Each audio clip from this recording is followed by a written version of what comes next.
Well, here's a very clear example of the frustration that appears to be building in Moscow. Russian President Vladimir Putin got testy with his trade minister earlier about finishing up orders for new aircraft. Have a listen to this.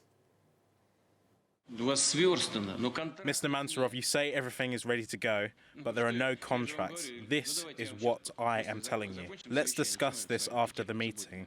There's no point in our splitting hairs at this point. I know no contracts have been signed with the enterprises. The directors have told me so. Why are you fooling around? It will be ready during this quarter based on the funds available under the budget. I want all of this to be done within a month. What quarter are you talking about? Do you not understand the circumstances we are in? Please complete this work within a month. Agreed? We will try to do our best. No. Do not try to do your best. Please get it done in a month, no later. Well, Putin appearing there to lose patience.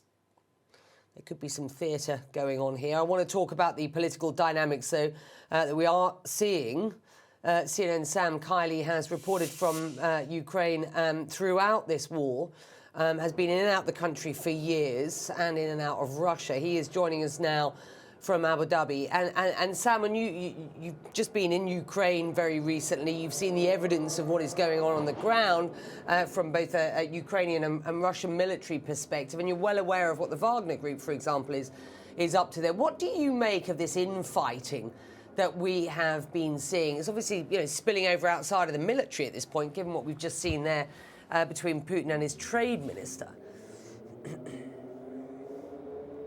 Yeah, wasn't that an extraordinary scene? I mean, echoes, and I don't say this lightly, of Stalin there, a minister, a cabinet minister being publicly upbraided for falling behind on the quotas. Now, if the pattern of the old Soviet Union is to be repeated, and this has been a criticism levelled at Putin's regime, but above all at his generals by none other than Prigozhin of the Wagner Group, if they are pursuing a Soviet-style effort here, then what will have gone on is that the generals and others will have stolen a lot of the money, briefed back up through the system that everything is absolutely fine, that the plans for the invasion of Kiev were absolutely rock solid, and then they're confronted with the reality on the ground, which is that they've been lying about their military capability. Now, this is a major frustration for the Russians on top of their very poor doctrinal approach. They are being completely outmaneuvered, literally, and outthought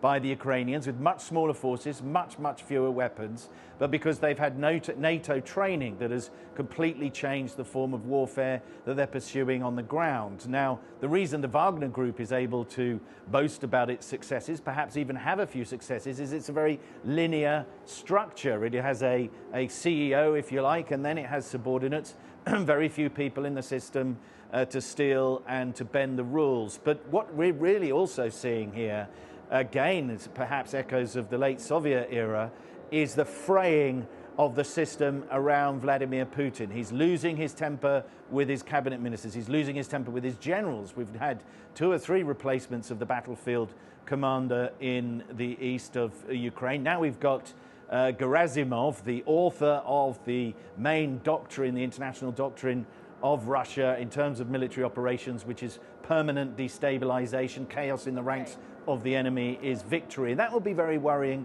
for the international community, because it could mean they'll try and freeze the battlefield where it is.